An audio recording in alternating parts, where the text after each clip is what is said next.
And what you'll notice first is a lot of this dirt. This is 43-year-old Christopher Kilpatrick. This is the man that Lauderdale authorities are looking for, and it's not like anything you've ever thrown before.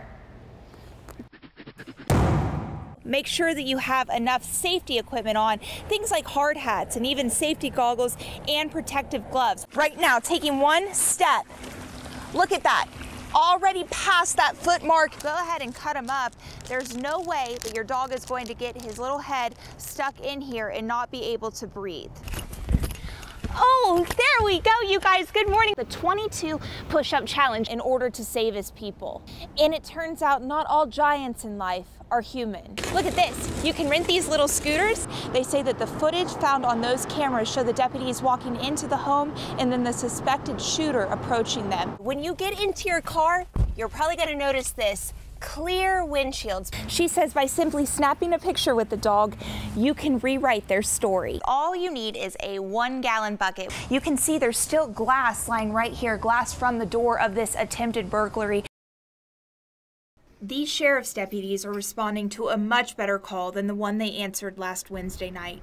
They're at Huntsville Hospital to escort their brother home. We're elated about his rapid recovery. Someone shot Lauderdale County Sheriff's Deputy Randall McCrary in Florence last Wednesday evening. Authorities say he was at the home to serve papers to Timothy Murphy. You see gun, then you see muzzle flash, and you're on the wrong side of it. Those court orders instructed Murphy to go to a mental health facility. Sheriff Rick Singleton says dealing with mental health and a lack of facilities is a statewide issue. Dealing with the mentally ill in our community is becoming more and more of a challenge for law enforcement.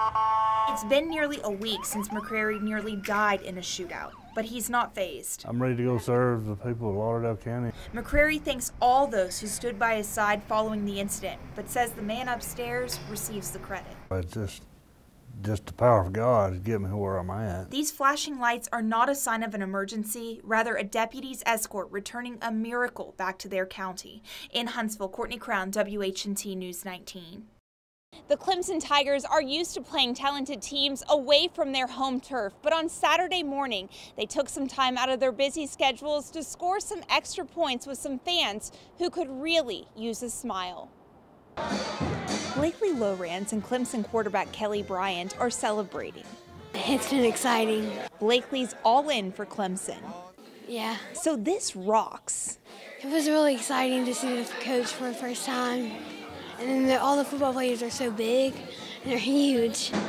Blakely met the Tigers on the Saturday before the Sugar Bowl when they huddled up to provide hope.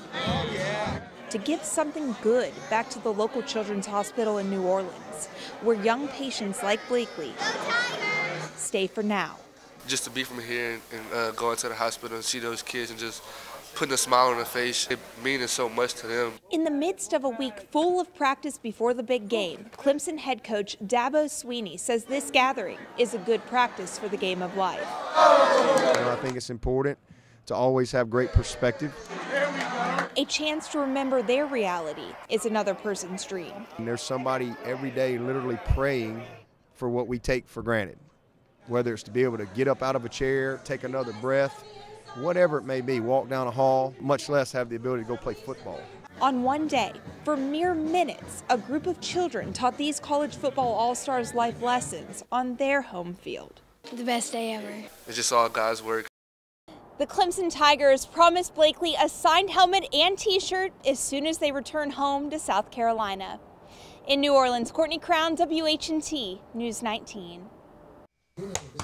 You won't find another dog in all of Madison County who's as loved as Princess Poonie. She gets the run of the house. She's the boss. But it wasn't always this way because she didn't always belong to Shane and Camille. Obviously, she was aware that conditions weren't ideal, and I imagine there was a lot of frustration. I'm not trying to justify it. Shane Breeden's talking about former Lawrence County Animal Services Director Bobby Taylor.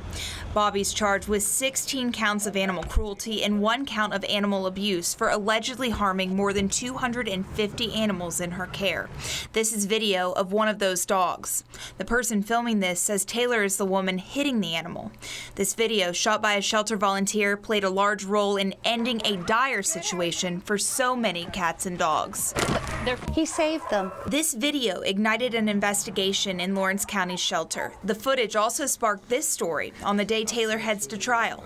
Shane and Camille noticed something in our report that struck a nerve. When they first showed it, and it shows her head down, got the crease right there, and it's like, holy smoke, that is her. She has the same broken tail, the same scars on her ear. These days, Puni doesn't worry about someone hitting her, and she's no longer starving for food nor attention. We just want everybody to know she's doing good. She started off rough, but she's got a good home now. Puni did need affection when she came to her new home, but her family says it wasn't any match for the love they received in return. In Madison County, Courtney Crown, WHNT News 19.